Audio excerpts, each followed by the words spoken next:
Welcome to the podcast. It's Deconversion Therapy, the podcast.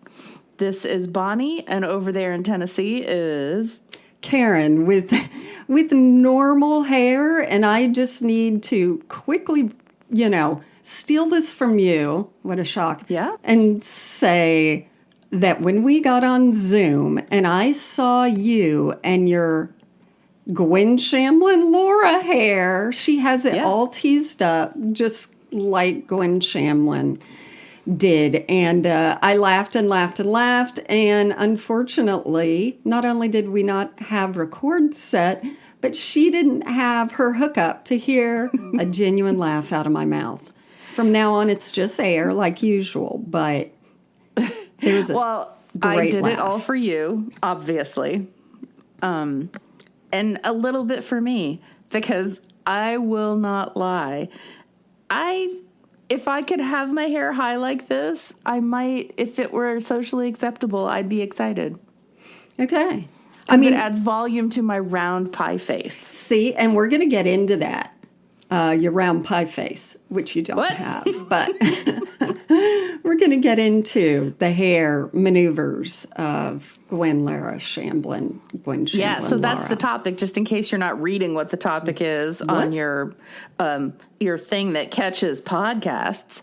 We're gonna give you more information about where to find us on social media later, but Karen has a couple announcements. Yeah, before we take get your into seats. before we get into Gwen Shamblin. No, all I was going to say is two things. Look in the details of this episode and you can see how to win a Celebrity Saints candle.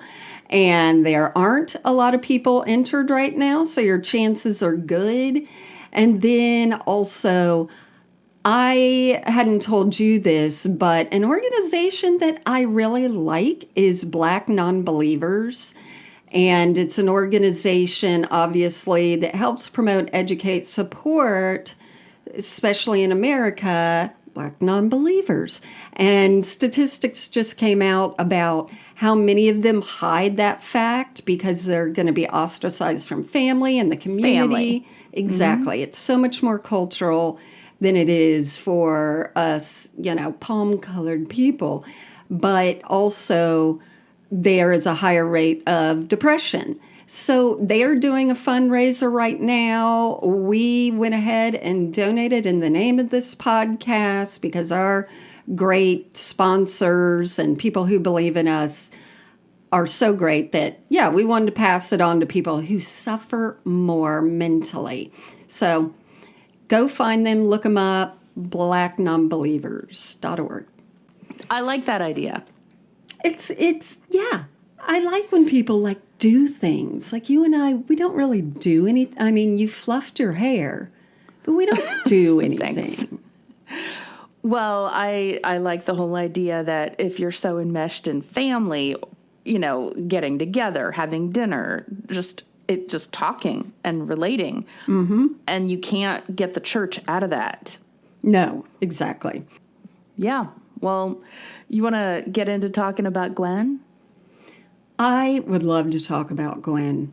Well, let's also say that we wanted to talk about Gwen a while back, and tragically, she passed away in an airplane accident on May 29th of this year. Yeah. And she was going to fly from where I am to where you are. Which I'm always fascinated by the fact that there's some kind of secret tunnel between those two places. I know. And the relationship. Oh, my God. And none of the people who travel it are good. It's a problem.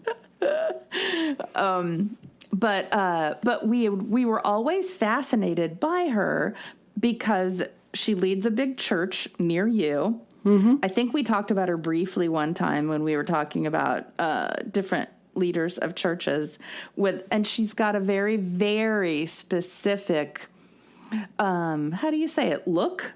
I would say look is the word. Look.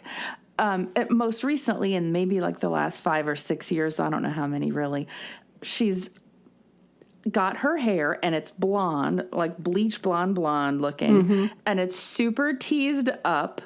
It's got to be 5 inches above her scalp. Totally. And that's a lot. And let's just say she's a tiny, past tense. She was a tiny woman. Petite. Dolly Parton kind of petite. Okay. Without any meat on her like Dolly Parton, that's true. Right. Yeah. Sorry, very. Dolly.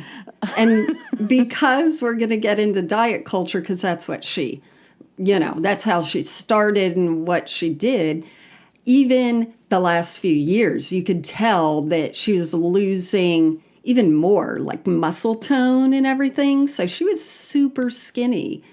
But what you said about the hair, I think that was a whole idea, because the bigger the hair, the smaller the body can look in proportion. Right. Which is why I like it on my face. Oh my gosh, when we were in college, we had bangs that were so high. Your bangs were high, Bonnie. My bangs were high. Your bangs were high too, but mine were curly though. I embraced the texturizing shears. So my hair was curly, and then what I would do is the curly part at the top, I would get a blow dryer and blow it up and put the hairspray in the blow stream. Yeah. So that it would stick it up. But you had a straight waterfall, forward waterfall. Yeah, and the rest was straight. So it was straight with a claw. Right? And they were never high enough, in my personal opinion, because there was a girl on the hall in our dorm. Hers were high. And they were thin and scraggly, but they were really high. Yeah. I never knew how she got it that way. She can get that height. It was Aussie Scrunch Spray. That and the Paul Mitchell Freeze Spray. Yep. And you, at one point, your mom brought you home a brush that had hairspray built into it, and you could pump the spray and brush concurrently at the same time. Yeah, that's weird. It got the roots. I had curly hair, which makes it, I don't know, but I agree. Mm-hmm. And Gwen's hair, like people are like, okay, how can you trust anyone with that hair, that look, the heavy lip liner? And it's all the same look of all those televangelists, wives and women on TV. And Trump did that too. Like, these people grew up watching Jim and Tammy Baker, watching all the other Fruit Loops. And so I guess it became more ingrained in their minds, like, that is acceptable hair in society, because that's what I'm looking at all the time. But in defense of everyone else but Gwen, no one's hair was this high. No one's. It's that, can I get skinny enough? Can my hair get high enough? So I guess it was just wow, I don't know. And the other thing that's fascinating is, how much hair must she have had? I do not think that it was fake hair either, because when you look at her from the early days, it was thick and it just naturally went up and swooshed. And, you add bleach to that and it just makes it more manageable. So this is what I think. Now that I'm on TikTok, I have come across in my algorithms the hairdresser ones, where people go to the hairdresser and then their hair looks somewhat normal and they pick it up and there is matted hair underneath. Right. So maybe she's got like a situation there, but she did have a hairdresser, it said, who came and did her hair for free, because in the church you get all these perks. You get people wanting to do stuff for you. Some people thought that it was extensions, but there's an apparatus. Not me. There is something that it's not just a bump it. It's a mountain it. I think you nailed it when you said that they pull and there's like a rat nest. If you section it off and rat it and spray it down and have it go flume, and then the next one flumes over it, and then you comb the top. I've watched this at my hair salon where they deal with a lot of elderly people who only have their hair set once a week. I watch them tease and then comb, and like, so you're right, underneath there it's just a ball. Oh my God. But how she avoids breakage, I don't know. I think she had really thick hair to start with. Can you imagine like her getting out of the shower and just, when you just see the deflated, like drowned like rat when you bathe a look? dog Yes. who's fluffy. Yeah. Like, you're tiny. Oh my gosh. But we're getting ahead of ourselves talking about the perks of being a member of her church. Should we start with a little chronological information? Yes. She was born a baby with so much hair. Let me get back to the hair. Someone else made a good point. When you're dieting that much, you can lose hair. So who knows what the situation was in general. We don't know. Yes, that's it. So the whole deal with Gwen, why we're doing it now, is HBO came out with a 3-part series called The Way Down because it was a little bit of a pun on her weight loss books that we'll get into. That was filmed before she died. So they're going to come back in January and do a few more. So we're not going to tell you everything that was in the series. We're going to add to it. We have bits. We have pieces. It's going to surprise. It's going to shock. It's going to fill out the whole story for you. And you can listen to it rather than watch it. So just picture a lot of hair there. But the bottom line... And there's so many parts. There's so many stories. Tons that of fall stories. under the Gwen Shamblin umbrella. And unbelievable. So a quick anecdote before we go in is that I also made a little TikTok about this. My husband and I were going somewhere the other day, and there's a road that we were taking, and in that part, it's only 2 lanes. And that's the road that her church is on. It's called the Remnant.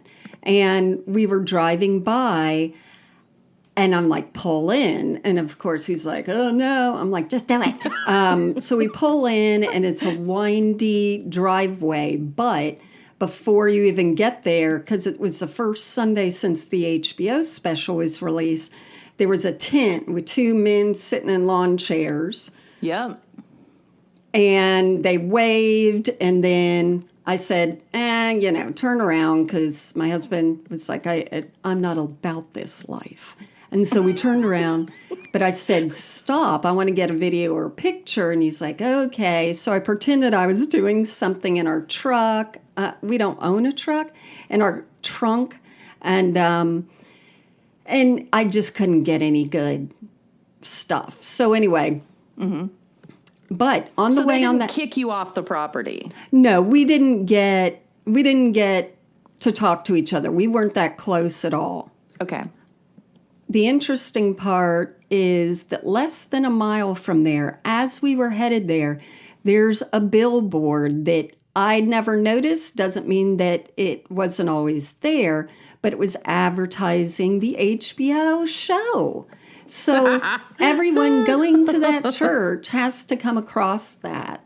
And from what I've heard, the filmmakers are so against this church, and they want people to know, to get out, that, they're like, oh, well, fuck it. Yeah, and they're against it because they are really positioning it as a cult. Yes, yeah. And once you hear bits of information about it, I think it's really a nice idea that we waited, because it really was something else. I mean, I guess it still is. Right. It's good to have that distance, and for us not to be like, yay, someone died, let's look at that. Right. Ghoulish. So here's a little bit of history about Gwen Shamblin. She grew up as a kid in the Church of Christ. And I don't remember if we touched on Church of Christ before or not.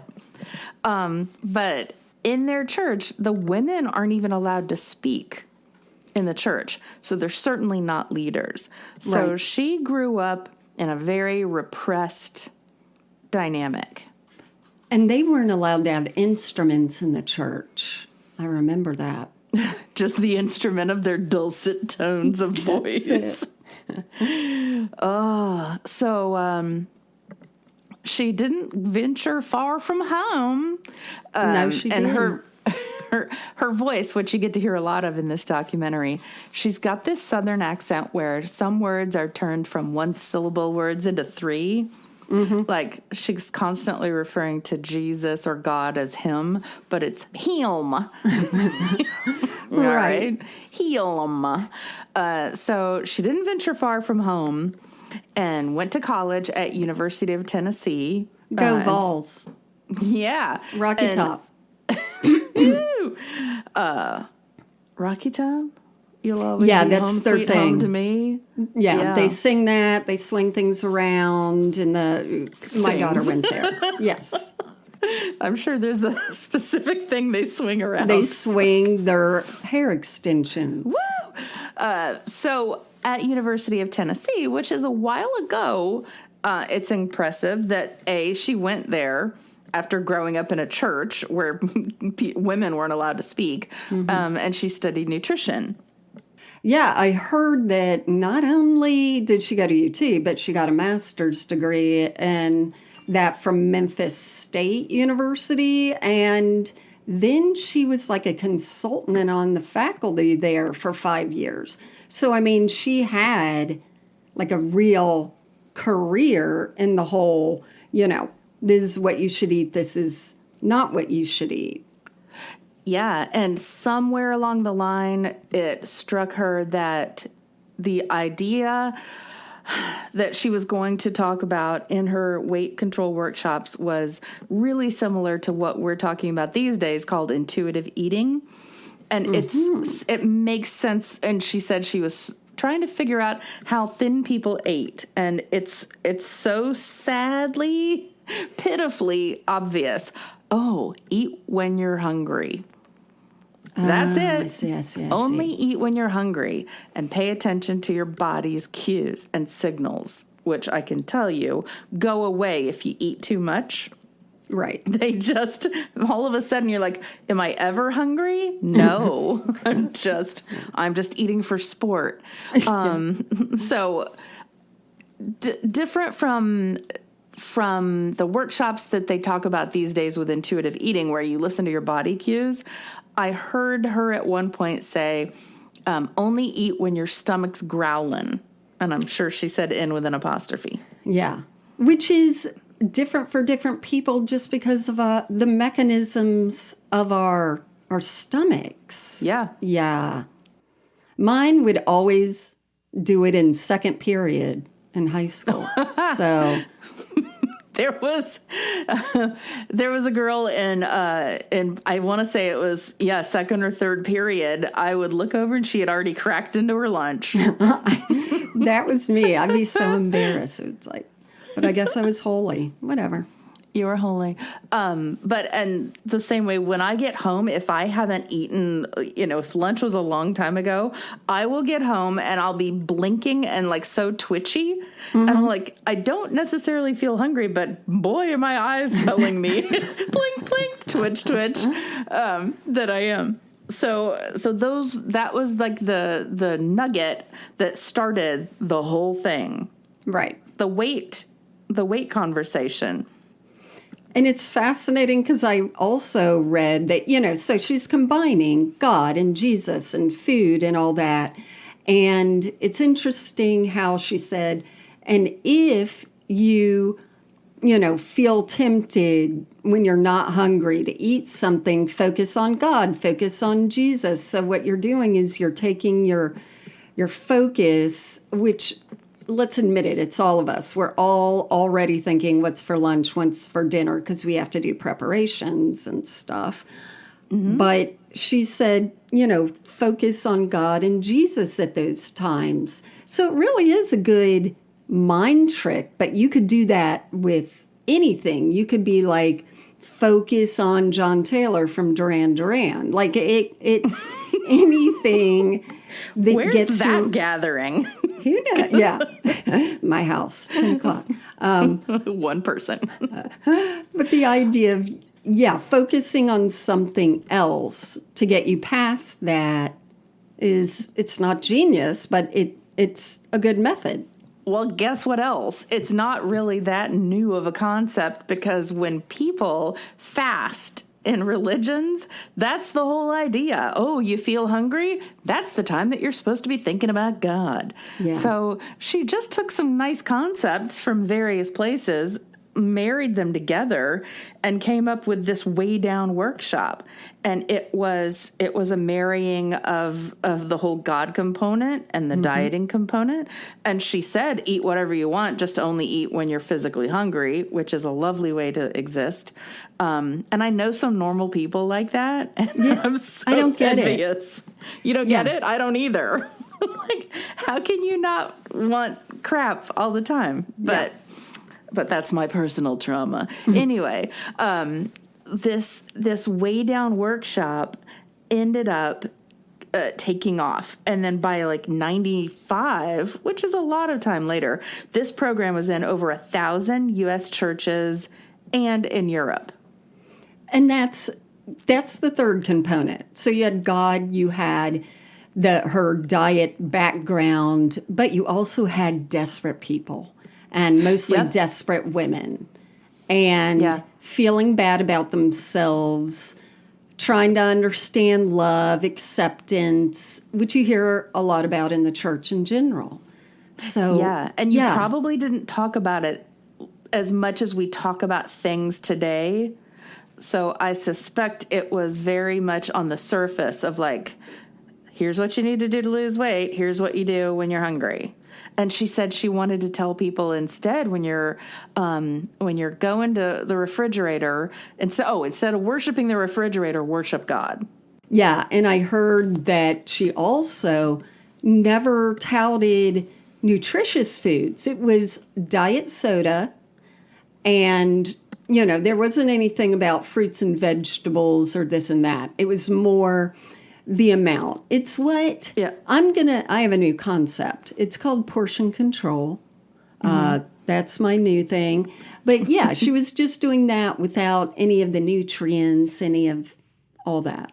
Right. You can eat anything you want if you only eat one bite of it. Yeah. Hello. How? Yeah.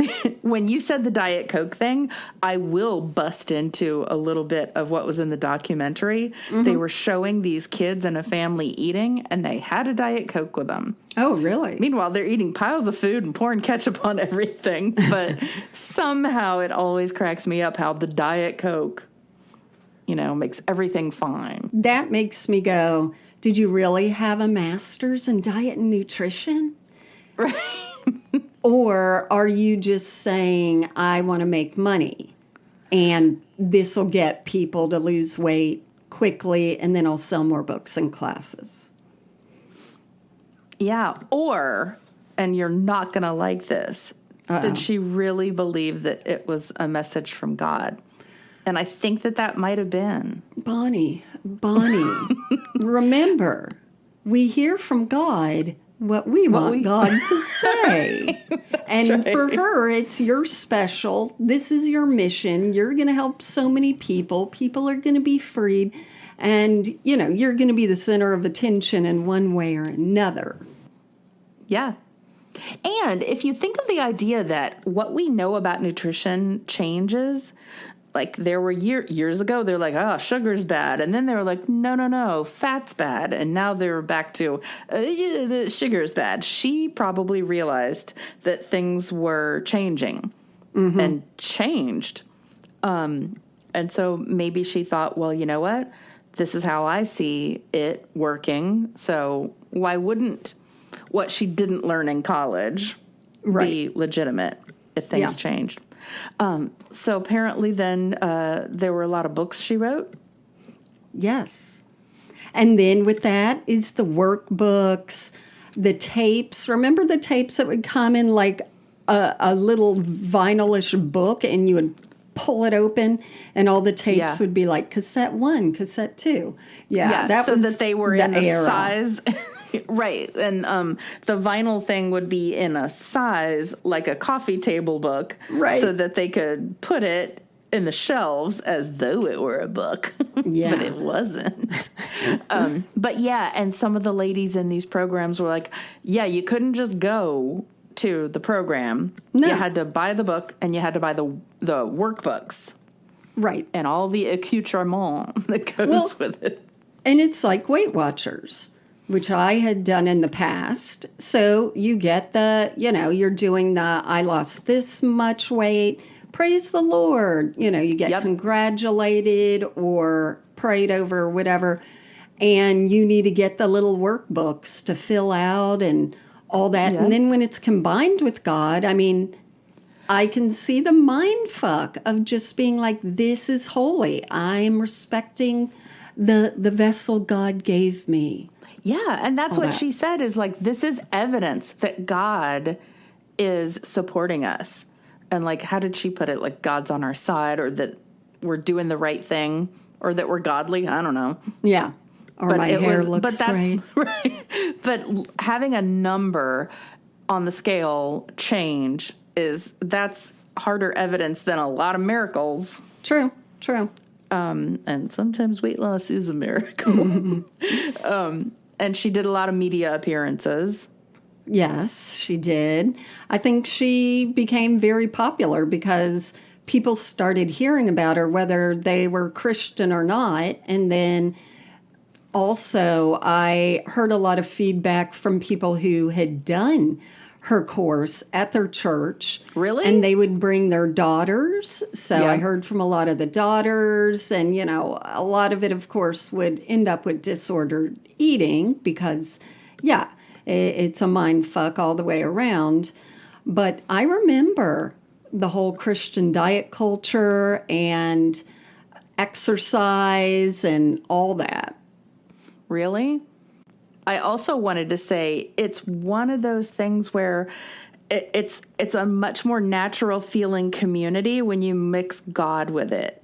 Mm-hmm. If you think about going to a Weight Watchers workshop, I don't know how many friends you make there, but if you go to something that's affiliated with a church, that's going to feel like a really super strong community because you're going to have two things working on your brain. Very true. Together. So what's your experience with these things and where they were in the church?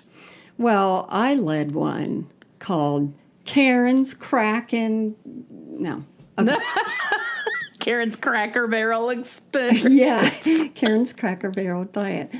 I just remember that in different churches, and even when I was with training with mission work, it would be very much like your body is a vessel. You need to take care of it. So we would do like different aerobics at one time. I mean, you obviously have the whole concept of praying before a meal, saying thank you, God, for this meal. So you already have like this tiny little guilt that starts building in of what you're thankful for and would God really like the shit you're eating sometimes. I remember so many of these little classes. So there is one, I'm going to look it up right now because I remember what it is. But there were different churches who had these little groups that would mostly be women, and it would all be about weight loss, taking care of your body, moving in a holy way, all these things. There was one that I saw a lot called TOPS.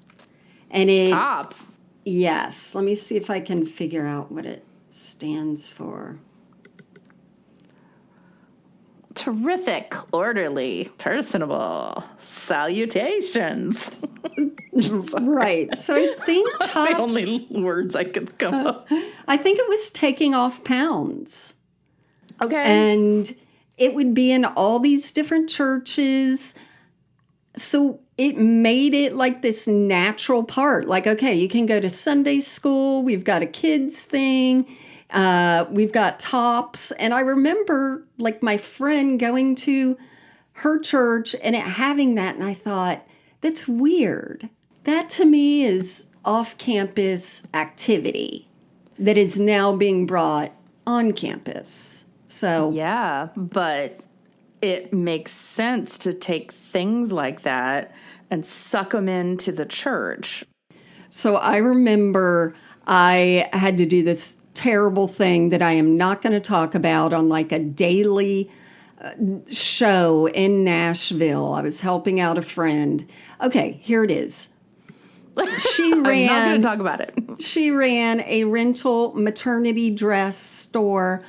I was a model. I had on a fake belly. That's the end of that. Nice.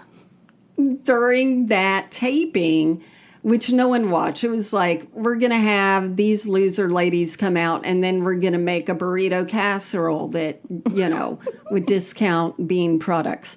But the other person on it had written a book about what would Jesus eat. And there are two different kinds of these books. There was one that, this is what would have been available in his time. Well, both of those have that. But one then really gets into the how to lose weight, how to eat like Jesus ate. And it fish sells. Yes, it sells like crazy. And it's like what the Bible says to avoid, you should. And what the Bible says to eat, you should. And oh my God. So I looked on the reviews for that one that goes hand in hand with the Way Down diet. I mean, these books have thousands and thousands of reviews, and most of them are positive. Here's a positive one that gives insight into the kind of people who really want to find these type of programs. This person gave it 5 out of 5 stars. What would Jesus Of course. eat? And it says, this is an excellent book to add to your library. I've wondered what types of food did Jesus eat, especially in the region that he was born and raised. The Son of God must have been perfect weight and height. I know for a fact that he did plenty of exercise doing all that walking. Besides, he was a carpenter. That means he probably had to fetch heavy pieces of wood from time to time. And this reviewer, let me just say puts weird words in all caps or in parentheses. So, quotes. So she put heavy piece, heavy, I don't know. And then she wrote, Jesus must have none of gluttony and self-control. Anyway. And how to discipline his body to eat nutritious foods. Yeah. With those questions in mind, I found myself ordering this book because the doctor who wrote it is a all-caps Christian and regularly appears on Kenneth Copeland. I respect that now I know he's not a quack. I'm like, oh, man. So that is the kind of person who is getting this kind of diet book. Now, in the low, 2 out of 5 stars is my favorite. Yes. It says, this is where the good ones are. and it's just one quote that says, I love the idea, but you can't tell me Jesus ate low-fat yogurt. That is no joke. That's what's in this book. Like, they would get these verses and they would get, okay, he was in the Mediterranean. And so they'd just mix in the Mediterranean diet and be like, this is probably what Jesus did. And this is what you should do. And in her books, the reviews are generally the same, although very early on, 2002, 2008, 2012, I saw some negative ones popping up where people are like, hey, I went to this church, I got involved, I wanted to know more about this, and you all need to beware. So there are obviously these little things peeking out the whole time. I like the whole idea that possibly people were saying, what would Jesus eat? Well, and he drank wine, but somehow it wasn't alcoholic wine for the Baptists. Right. Like we're going to use this book, but not all the parts of it.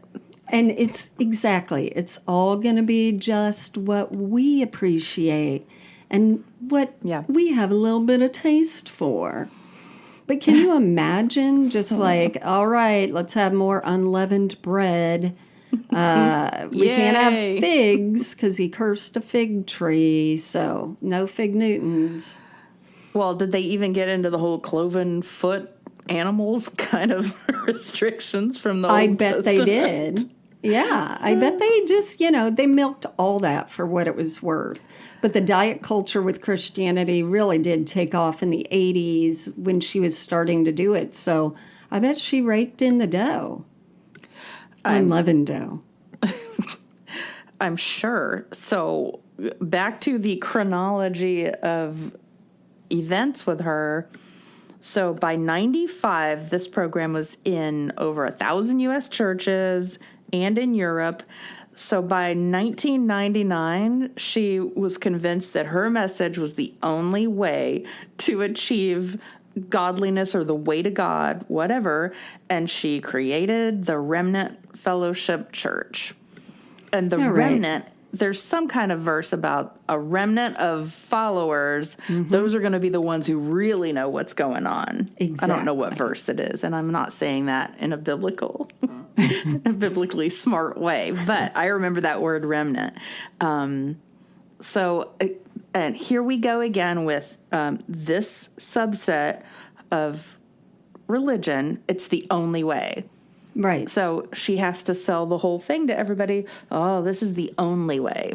Yeah. And there was something like, I think in 1999 or 2000, she had a big gathering and said, okay, people, here's what's going to happen. I'm going to form this church, and you can either believe or you can get out. Like half the people stayed and half got the hell out. Right. But having half stay, that's a big coup. So it is. She had something going on. Well, that's what I see a lot on social media whenever we highlight these people. There's always people who say, people are dumb. They'll follow anyone. Or how can you look at that woman and her hair and be like, yeah, this is going to work. This is normal.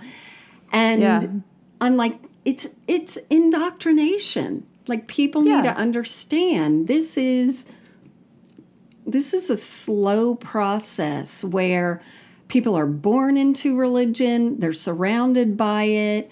They begin to get cut off from other things and people in society, and they start to see successes happen within that community, like the weight loss. So yeah, and that's a tangible thing, or not tangible, I guess, but that's hard facts to see a number decrease. Right. Those are just facts. But and you know what? The fact that she was in the South, it's just different. If you're in, well, at least I'm speaking from experience, but if you're in New York City and you grow up, the church is just not a big deal. Right. It's not part of every kid in schools, where do you go to church question when you're getting to know them. Exactly. It's just not. So, and people do bounce around from church to church and various denomination to denomination. So I guess hearing that somebody you think is right on one hand, especially if like, oh, well, she totally got me to lose 180 pounds. She must be of God. And she's dynamic, and we'll get more into her church, but like they had dances. I mean, it's like a social club of people who all believe the same things as you. And you're right. Things that you're telling them to believe. Exactly. And you're right about the South. I'm just going to highlight a little story that I saw where there was a terrible event at a high school in Texas. One of the students, committed suicide. And the counselor, it's a public school, passed out a little Christian book to everyone about hurting and God's love. Like, that is the culture here. You're surrounded by it everywhere. Yeah. Further to that thing about it being a very Southern part of life, you a lot of times get your social group from there at a very young age. Totally. Like we did. Right. And we're just Bible Belt adjacent down here in Florida. You guys are really in the thick of it up there. Totally. Like where we grew up, I remember we are in one group and everyone outside is another group. But here, there isn't, it feels, that everything is one group, that we get to be around that culture every day, all the time, etc. If you want to start a church, start it in the South anyway, because you're going to have a built-in situation where, and I hear that Gwen was very charismatic, and many times you felt she was talking right to you. Mm-hmm. And that's exactly what they say about Tom Cruise. Yeah. I'll tell you who else that I have met in person and has that thing is Ira Glass. Oh, yeah. I bet he does. Yeah. When he talks to you, it's like you go into portrait mode on your phone and everything else turns blurry. It's just Ira. He's got a bit of a glow behind him. Yeah. Yeah. I love that. Yeah. I know. So not only did we drive by the church, but I dipped into their website, which is pretty well organized. And from what I didn't see any like memorial or she is no longer with us. It looks like, well, maybe she had the password because it is just like it was when she was alive. Yeah, and you're saying that, and I'm going to give a little bit of a spoiler about what we're going to talk about later. There was somebody whose child passed away, and they just kind of brush it under the carpet because in their church, if something bad happens like that, that means God's not on your side. Gotcha. Yeah. Well, that's exactly it. When she died, a lot of people were saying, yeah, that was God preventing her from hurting other people, or, that was God judging or whatever. I don't believe like that, but have at it. So on the website, there are a bunch of different videos and different talking points and sermons. So I went to watch just the What We're About video. And it's her hair, it's her, black mini dress, which they are very into purity, but her skirts were getting shorter and shorter. She really is petite, like shopping at American Girl doll for clothes, petite. Yeah. And so she starts off going, people are hurting. And then it has stock photos of families praying around a table maybe, and then she gets into that people are really suffering, and here comes a photo of a foreclosure sign, so that and then I swear there are pictures of like the Vietnam War where someone's holding like a kid and there'd been a bomb, and all things that I don't think happen on that 2-lane road that they're on. Right. And then she talks about how she focused on God and the weight dropped off of her. But it was weird because she hadn't referenced anything about diet or diet culture before. She was just talking about people hurting, and then all of a sudden that. And she said she believes that weight issues aren't physical or mental, but they're spiritual. And that why systems failed in weight loss is because they were introduced by non-spiritual entities, hospitals, science, and mainstream Christianity, because they're not mainstream. They have the right answer. But don't you think that spiritual is also mental? I mean, aren't those kind of the same? To me, yes. Okay. But this is how they can add in the supernatural aspect. Okay, and if you aren't plugged in to us and have that spiritual, pipeline going, you're not going to experience this. Right. She also said, quote, there are many worldwide religions, but we need to look at the fruit, as in we are a religion here at Remnant. Look at our fruit. And if she's talking about people who look healthy and don't look overweight, then why aren't we looking at Eastern religions and Muslims? Yeah. This, especially Southern Christian nation, if we're looking at the fruit of things, we should all be Hindus. Yep. And I just wanted to throw in there another thing when you're talking about the systems of weight loss and everything. And there's a concept that has been introduced to me lately that we are so affected by the diet culture in our life that we don't even realize it. When we talk and we say things like, oh, I'm going to splurge and have blah, blah, blah, blah, blah. Or we're constantly saying, I was good today, I was bad today. And different ways of eating have that tied to it. And we are constantly beating ourselves up about it. It's just... If you think of any diet and you have to flip sometimes, like, oh, have I counted calories? Was I good on that or bad on that? Was I counting macros? Was I good on that or bad on that? And it's just, there's so much shame to it. Absolutely. But hers is adding the extra shame of you're not right with God. Yeah. And that's a good one to lure people in. Yeah, because then you want to stay at that place to become right with God. And the whole diet culture thing also, you're right, like it's in everything. And I remember I was at Starbucks once in line and there were two ladies next to me and one said to the other, am I hungry? And I just thought, right there is handing over the authority of your body and your hunger to someone else to see if they think you should eat or not. Like, we just have this whole odd relationship with food.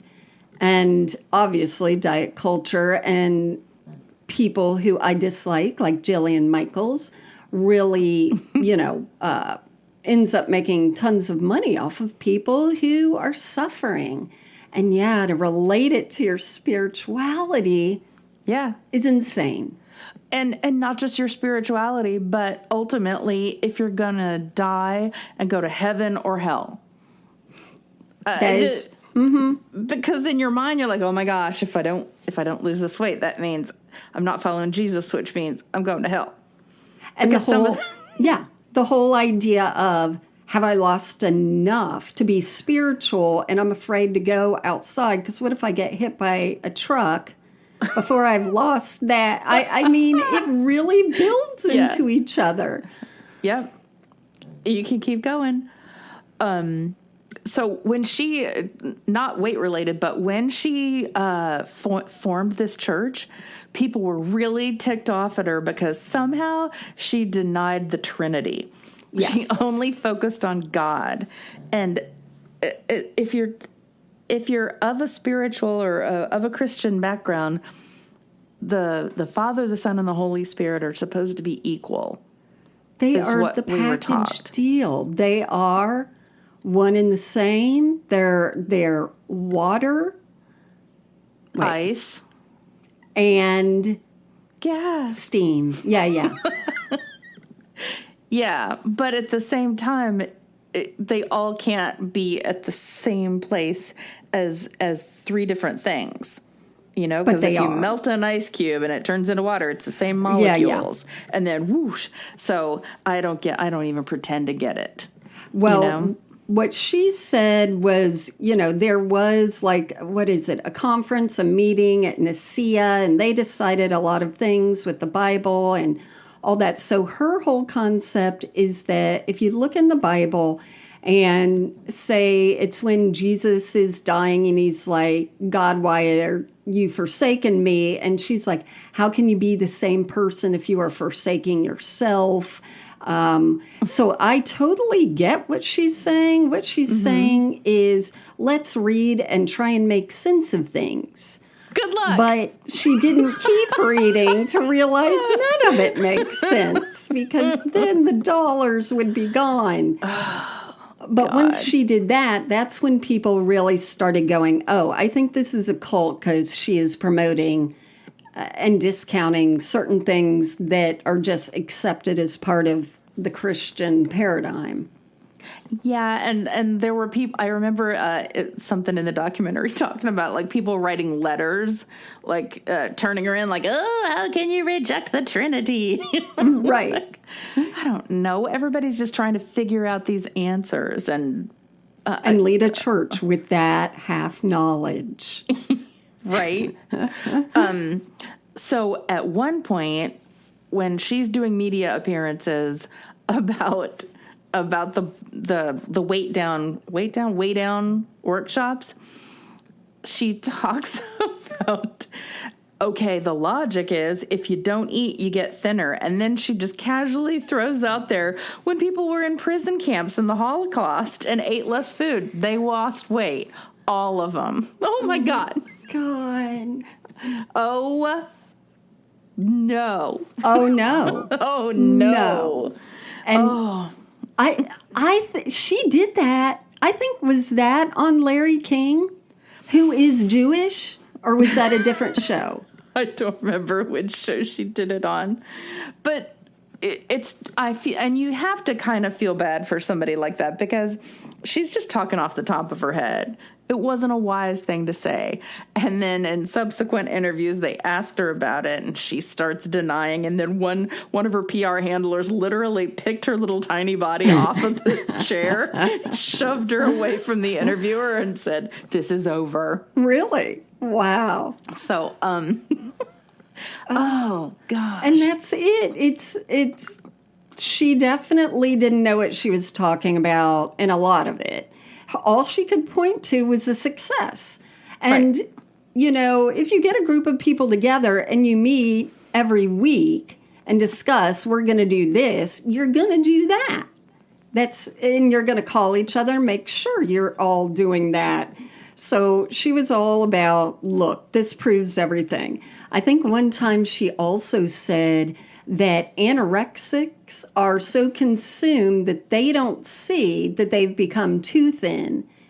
And I'm like, honey, like,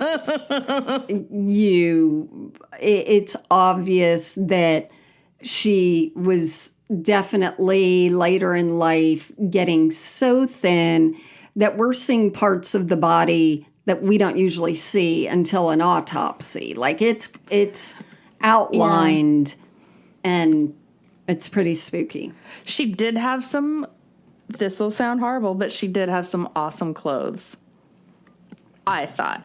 And I feel like every time I admit that to you, and I'm okay with this, Dolly, when she was growing up, she'd say she'd see the sex workers in her neighborhood and go, that's what I want to look like when I'm old enough to buy my own clothes and dress how I want to dress. And it's so, I feel this weird shame, but Gwen had some awesome clothes. She had some great dresses. Uh-huh. I'm not completely opposed to her hair. This is getting deep. Right. I know. But, like, she had some really good, clean line dresses. I mean, as well as some that were just, a southern mess. Like the one I saw was like a black sleeveless shift dress. So the whole idea, you can see her arms, you can see her legs. They are all the same size as her neck. And so that, to me, when I see that, like, I physically feel a little ill. Yeah. What I find even more fascinating is the whole fucking idea, one, that she talked about the Holocaust, and two, that this is one of those churches, and she's one of those people that fetishizes Jewish culture and incorporates it into the Christian beliefs, which was a real thing in the 80s, the 90s, early 2000s, and now it's almost commonplace in a lot of churches where they are like, we're God's people and the Jews are God's chosen people. So we are, quote, adopted Jews. So we will be having Passover. We are going to be singing Hava Nagila. We're going to be, so that is now part of a lot of church cultures. Okay. And because Jesus was Jewish, he would have been doing these things. I already said that at the beginning. I know, but Okay. Gwen loves to use the Jewish way of addressing God with Yahweh, but leaving out the vowels because it's so holy. And she is all about dispensation in that we're to bring about, or she's the only one who could have, bring about Israel being lifted into the position it needs to be for God to come back. And that we're to help Israel do all that. But even in the wedding that we will later talk about in part 2, you can see that they put in a lot of Jewish customs because they're up in the air, flying around on a chair. And just like I will sometimes tell my husband when I'm around a lot of my Cuban family and he loves it so much, I'll say, you're not Cuban, you know. And that's what I wanted to say to her, like, you're not Jewish. But there is this weird, fetishizing. And that's where the whole title of the church comes from, the Remnant, which is a Jewish, like, leftover people who do understand the real meaning of things and will bring about God's return or the Messiah. So, yeah, she likes all that. It has to be another subset that is chosen. Correct. That she just fits into all of it. All of them. She is the subset of the subset of the subset. Wow. So my favorite part is I was reading an article and they have like a summer camp type situation, and then they have all the adults gather around and do a fundraiser, and their church band plays, and they're called Hebronica. Oh, gosh. Like harmonica, but with Hebrew. And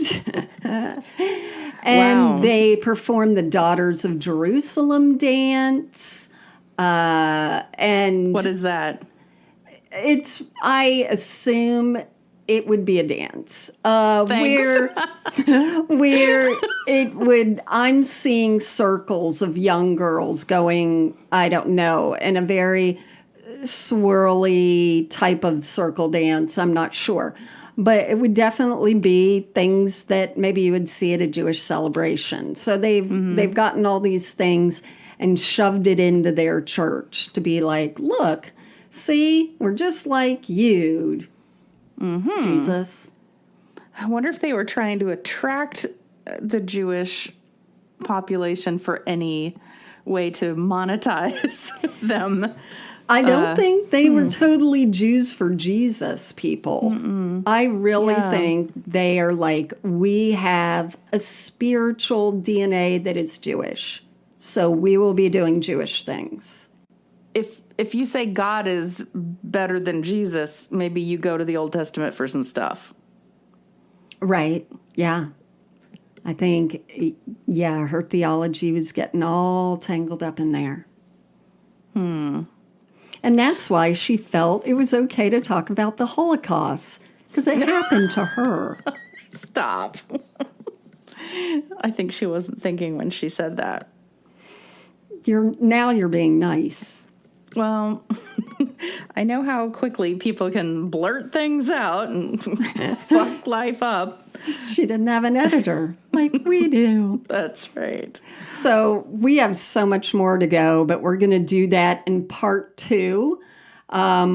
Again, go ahead, if you could, rate us and review us, and you can learn how you can get a Celebrity Saints candle and then find us on all our social media. But we will be back with part 2 that gets really crazy. Bye, guys. Shalom.